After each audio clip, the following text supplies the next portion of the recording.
real life Ant-Man, risk taker, innovator, and one of the most adventure businessmen, Elon Musk. তাই আজ Elon মাস্কের পাগলামির কথা বলবো। কোনো একটা নর্মাল লোক কম্পিউটার প্রোগ্রামিং শিখতে গেলে মিনিমাম 6 মাস লাগে। তাই এই লোকটার মধ্যে ছেলেবেলা থেকেই খাস কিছু ছিল। 9 বছর বয়সে যখন একটা ইলন মাস্ক প্রথম কম্পিউটার পেয়েছিলেন, ওই সময়টা কম্পিউটারের সাথে প্রোগ্রামিং বই পেয়েছিলেন। এই 9 বছরের বাচ্চাটা না ঘুমিয়ে 3 দিনের এই বই পড়ে শেষ করে দিয়েছেন। আর সেই প্রোগ্রামিং নলেজ ইউজ করে 12 বছরের বয়সেই একটা ভিডিও গেম ডিজাইন করেছেন, আর সেই ভিডিও গেমকে একটা কোম্পানিকে বেচেও দিয়েছেন।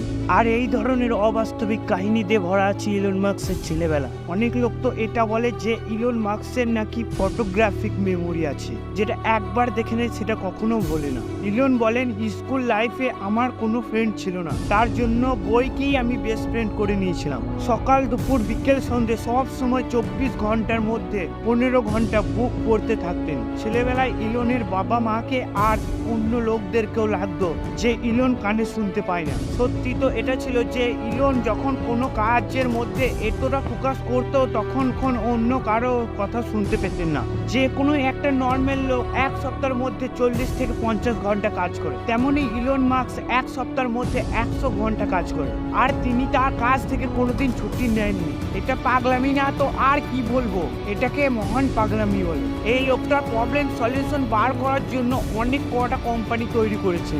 এই লোকটা দেখেছেন ব্যাংকে চেক ক্লিয়ার করার জন্য অনেক বড় লাইনে দাঁড়াতে হয়, তার জন্য ভাবলেন কেননা একটা অনলাইন পেমেন্ট সিস্টেম তৈরি করা হোক, তার জন্য x.com শুরু করলেন। আর আগে যে এই কোম্পানির নাম দেওয়া হলো পেপ্যাল। ইভেন এই পেপ্যাল.com কে $1.5 বিলিয়ন কিনেছিলেন, তার মধ্যে ইলন মাস্ক $180 মিলিয়ন পেয়েছিলেন। আর তখন বয়স ছিল মাত্র 30 বছর। তখন চাইলে তার লাইফটা ফুল এনজয় করতে পারতেন, কিন্তু না, ওই টাকা নিয়ে নতুন একটা কোম্পানিতে ইনভেস্ট করলেন, দিয়ে আবার একটা নতুন কোম্পানি তৈরি করেন। সেই কোম্পানির নাম ছিল স্পেসএক্স। ওই সময় রাশিয়ার রকেট টেকনোলজিতে সব থেকে বেশি ভালো ছিলেন, আর তার জন্য ইলন মাস্ক গেলেন রাশিয়ার রকেট কিনতে। আর সেখানে গিয়ে অনেক বেশি অপমানিত হয়েছিলেন। ওখান থেকে আসার পর ইলন মাস্ক এত বই পড়তেন, বই পড়ে জ্ঞান অর্জন করে রকেট বানিয়ে ফেললেন। যখন প্রথম রকেট লঞ্চ করে ওটা বাস্তব হয়ে যায়, তাও তিনি থামেননি, 2 নম্বর রকেট লঞ্চ করে দিলেন, কিন্তু এখানেও ফেল হয়ে গেলেন।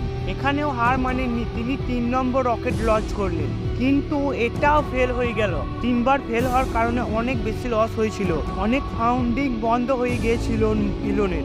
আর তার জন্য নাসা ও ইলনের সাথে ডিল বন্ধ করে দিলেন, তাও থামেননি, ফেলিয়ারের পর ফেলিয়ার। ফাইনালি 4 নম্বর রকেট লঞ্চ করলেন, আর তখন সাকসেস পেয়ে গেলেন।